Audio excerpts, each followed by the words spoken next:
Live with studios in Midland and Odessa, you're watching CBS7 First Alert News at 9 on the CW A lot of West momentum Texas. going into this year. You know, we had successes in academics, we had success in fine arts, we had success in athletics, we had success in all of our co- and extracurricular activities, and so really building on that. School starts in less than a month, and Midland ISD is ready for their students. In just a few minutes, we'll tell you more about the new things they're excited to introduce this school year.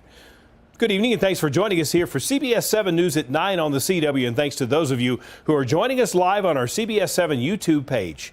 Our top story tonight, a law enforcement chase this afternoon that ended just before 5 o'clock along 42nd Street. 2 people are in custody. In fact, take a look at the aftermath. According to U.S. Marshals, Seth Amos's original charge is a felon in possession of a firearm, but he was wanted for violation of federal supervised release. Now, some of you may have seen the chase on social media or even driven past the scene on 42nd Street that you can see now. A U.S. Marshal says a woman, Randa McCarty, was in the car with Amos during the chase. She is wanted for a bond violation for possession of a controlled substance, which is a state jail felony. Today, Odessa's current mayor, Javier Hoven, officially kicked off his re-election campaign. Hoven is a born and raised Odessan who says he's been involved in politics since the age of 18. By 29, he was elected to the City Council, District 5, for the city of Odessa and served for 2 terms. Then in 2020, he was elected mayor, a position he hopes the community will keep him in. What motivates me is you. It's the people. I'm re-energized. I love campaigning. It's something that I really thoroughly enjoy. It's something my parents really didn't understand, especially because I do it as a volunteer, but I thoroughly enjoy it, and it just motivates me is being among people, talking to people, and being able to address their issues. When he first campaigned in 2020, he focused on what he refers to as the 5 basics: fire, police, roads, water, and sewer infrastructure. Hoven says that these will continue to be his focus during his re-election campaign. Hoven's opponent for the mayoral race is Odessan Cal Hendrick.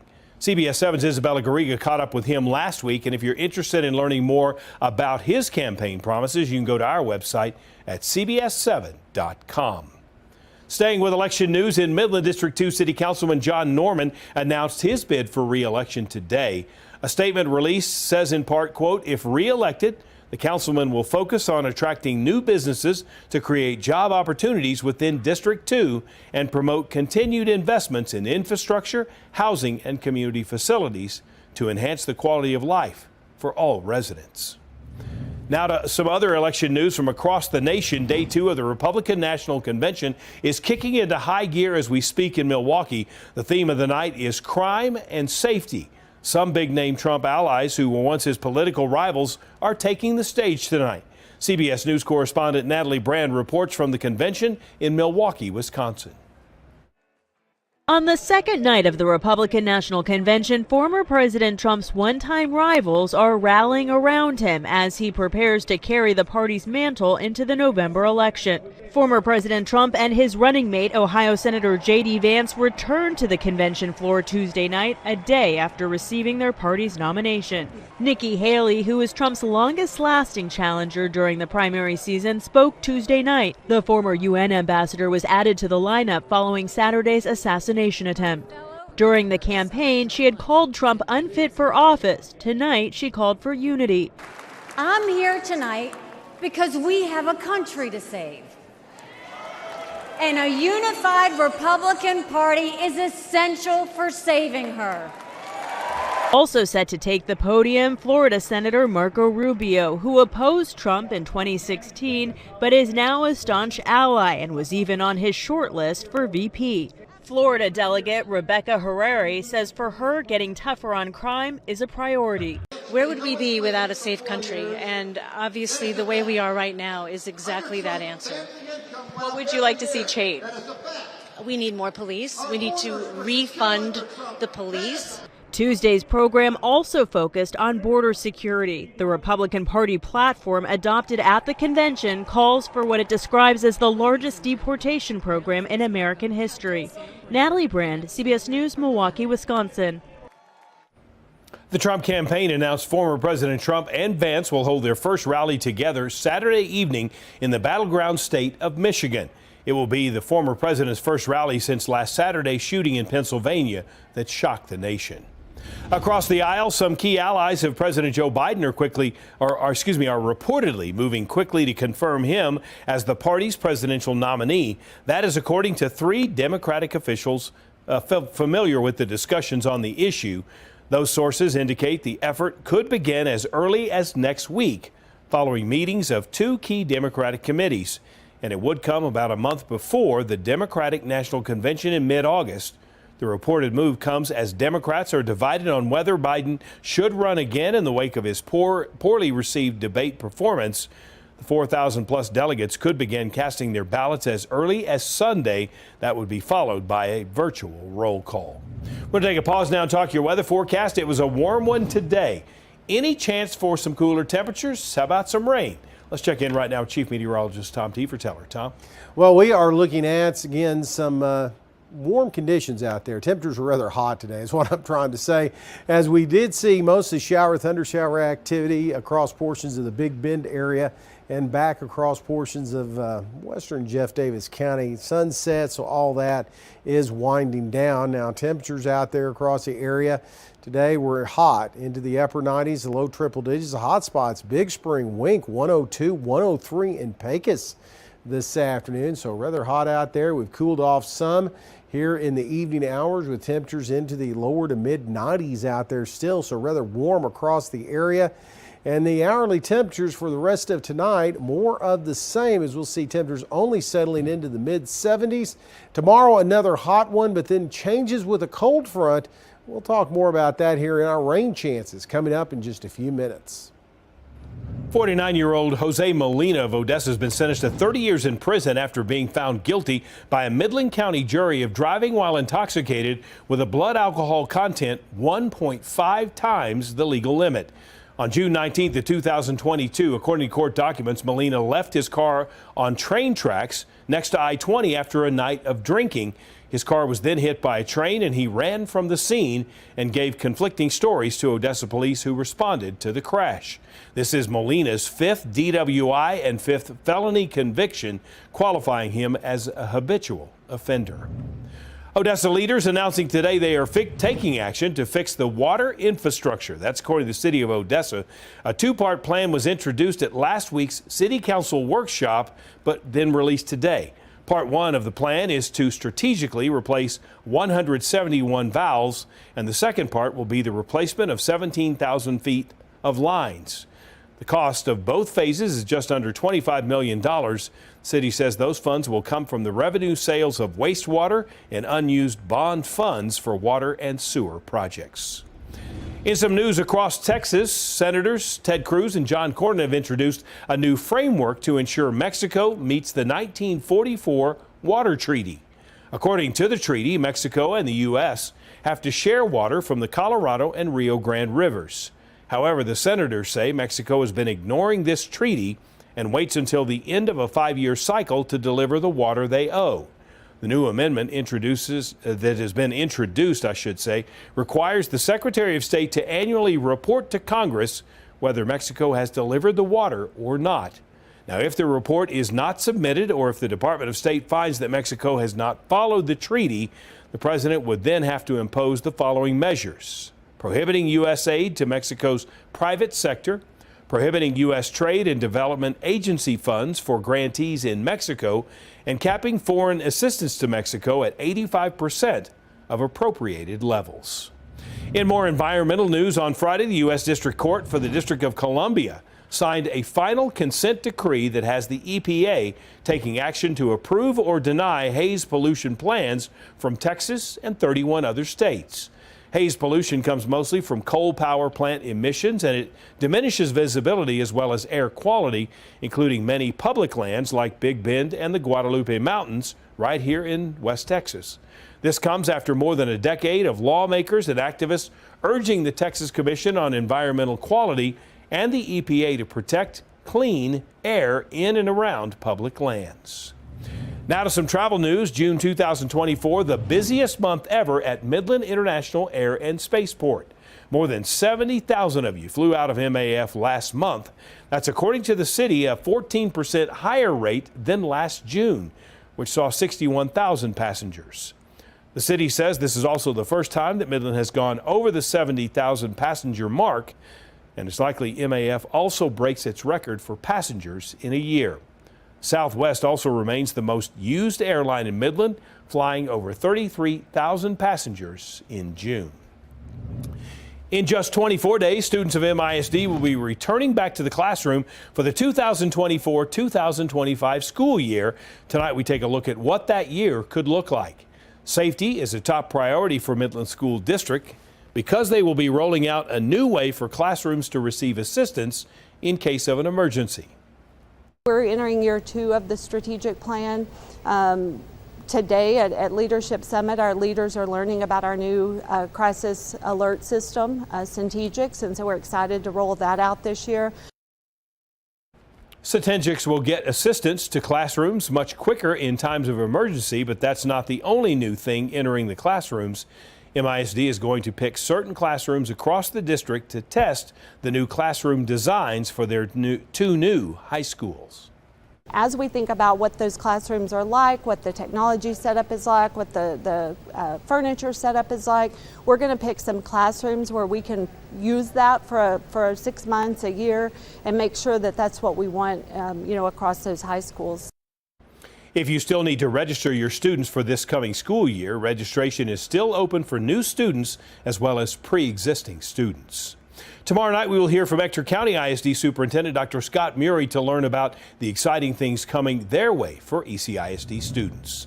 We are less than 24 hours away from West Texas FC's regional semifinal playoff game against Oklahoma City, 18-89.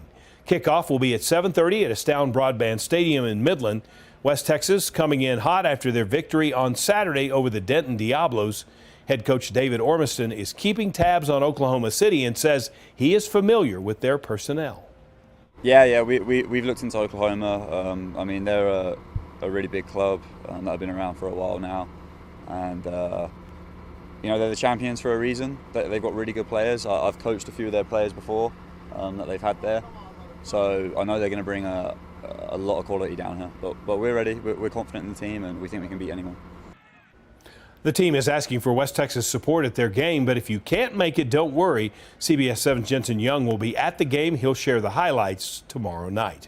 And tonight, don't forget to tune in to CBS7 First Alert News at 10 for more First Alert sports coverage with CBS7 Sports Director Jair Brooks Davis. We'll have that coming up later on. Still ahead, Governor Abbott is visiting area hospitals that were impacted by Hurricane Beryl. Why he is calling the recovery process a long one. That's coming up next.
Governor Greg Abbott visited a field hospital set up at NRG Stadium on Monday, a week after Hurricane Beryl hit parts of Texas. During his remarks, he said the recovery process was steady and was only possible by widespread collaboration by state, local, and federal partners. He also said he would be holding CenterPoint and other electricity companies accountable, as the lack of power was the main recovery obstacle at the moment. Be prepared, not knowing where it may land. The point is this: whenever a tropical storm comes in or near the Gulf, all of us, state, local, and other entities, have a responsibility to get ready immediately. It is hurricane season in the state of Texas. That means that everybody who lives on or near the coast, whether you are an individual, whether you're a government, whether you are a power provider, everyone has a duty to be prepared to respond to wherever that storm lands. The governor has given CenterPoint Energy until the end of the month to develop a plan to minimize future outages or face unspecified executive orders to address its shortcomings. The company says 98% of customers have had power restored so far. Well, West Texas is dealing with a lot of heat. One more day of it before we see some changes that may cool us off just a little bit. We'll talk more about that and rain chances coming up next.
Now, from the CBS7 First Alert Weather Center, here's Chief Meteorologist Tom Tiefertiller.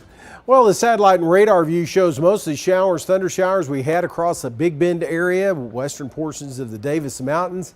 Those are starting to come to an end now that the sun has set. Our attention turning to the north. There's that front well to the north with a few scattered showers, thunder showers associated with it across the Texas Panhandle.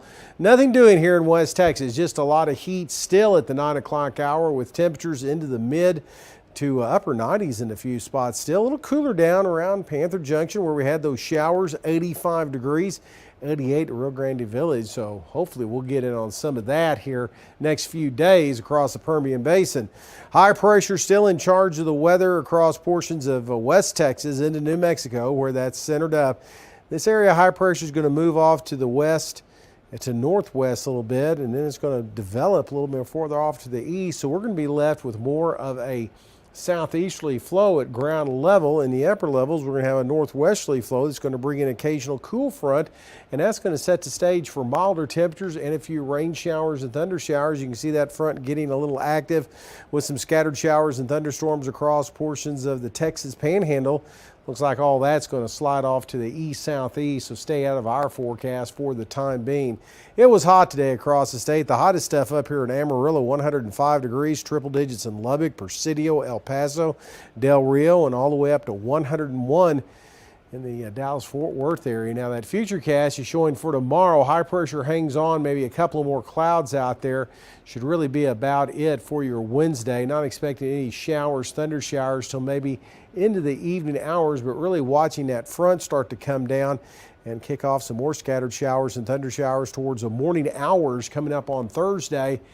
And that's going to start to cool temperatures off a little bit, that front is, and so looking at the lower 90s coming up by then. Tonight, rather mild, mid-70s on the way, and more heat in the forecast for tomorrow with an isolated shower, thunder shower not out of the question, but the best chances are going to be coming up early on Thursday, again later on Friday and into the weekend as we'll see another front roll into the area. And look what it's going to do to temperatures, really start to cool things off a little bit. Looks like by Sunday into the upper 80s, and again welcoming some rain chances. We could use that this time of the year. Still ahead with 2 weeks until Olympic opening ceremony. Concerns are growing as the test for E. coli is done in a river that many Olympians are supposed to swim in. The story is coming up.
The Paris Olympics less than 2 weeks away, and the city is putting final touches on the venues in the heart of the city. But concerns remain regarding one venue, the Seine River, and whether it will be clean enough for swimmers to compete in. Laura Kearney has the story. 10 days to the Olympics. Venues are just about ready. The torch has traveled up the tower, and athletes are arriving. Paris is pulling out all the stops. And after a slippery start, French authorities say the Seine River is clean enough for now for events planned in the water. If this is the result they're getting, that's great. I hope nobody gets any skin disease during the Olympics. I'm sorry to say that. Last month, tests revealed dangerous levels of E. coli bacteria, indicating fecal matter in the river. The Seine is in the heart of Paris and set to host the triathlon and open water swimming events, as well as the Olympic ceremony, a first outside of a stadium. French authorities have spent $1.5 billion to make it safe. Personally, I wouldn't, but if the scientists say it's okay, well, why not? And for safety outside of the water, a military camp has been erected in the city, the biggest since World War II. It will house 4,500 soldiers who the military says can reach any of the Olympic venues within 30 minutes. A trip to Paris was already on many bucket lists, but the added attraction of an Olympic Games makes it record-breaking. 8.6 million tickets have been sold for these Olympics. Organizers say that's more than any previous Games in history. Lee Canary, CBS News, London.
Before we go, in Washington State, reports of a traffic hazard turned into a wild critter capture, and you're about to see it right here. Early Sunday morning, deputies were led on a wild chase after reports of a roo on the run. Body camera footage recorded the whole encounter. You're looking at it right there. The furry suspect on this tour with his petting zoo friends escaped from the local fairgrounds. After several unsuccessful attempts to tackle the kangaroo, the adventurous marsupial was eventually caught. Police and the kangaroo walked, or should I say hopped away from the incident with no injuries. Good deal. Good fun, though. Yeah, I guess. Roaming around with kangaroos. That's yeah, I know. else. At least nobody was hurt. That's right. All right. Well, thanks for joining us here for CBS 7 First Alert News at 9 on the CW. We have more news coming up tonight at 10.